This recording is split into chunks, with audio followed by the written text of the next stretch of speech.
All right, team, let's get straight to it. We're really in a bind here. Jake, your comment has sparked a lot of anger, and things are getting out of hand fast. We need to get ahead of this before it blows up even more. I didn't mean it to come across like that, but now people are jumping down my throat.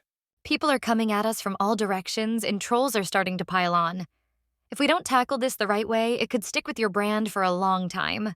Exactly. We need to strike the right balance between taking ownership and not throwing you under the bus. Let's craft a statement that sounds sincere but also helps calm things down.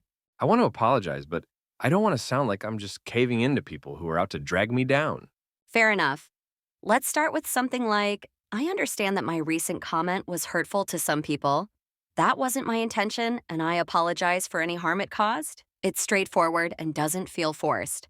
Then we can mention how you plan to make things right, maybe by supporting a related cause or hosting a live discussion to address the issue. That could work. I just don't want to come off like I'm backpedaling or making excuses. We can phrase it as, I'm committed to learning from this and having open conversations to better understand everyone's perspective. That way, you're standing your ground while showing a willingness to grow. Trolls are really coming out of the woodwork. Some are just here to stir up trouble, but others have big followings, and they're making a lot of noise. We need to be smart about how we respond. Right, for the trolls, it's best to keep it short and polite. Something like, thank you for sharing your thoughts, we're listening and reflecting on this. No need to get into a back and forth with them. I've seen some pretty nasty stuff out there. Should I just let it slide? Pick your battles.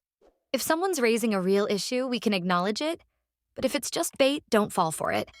Our focus is on steering the conversation in a positive direction. We'll also keep an eye on how things are trending. If public opinion starts to shift, we'll adjust our approach. The goal is to ride this out and come out stronger on the other side.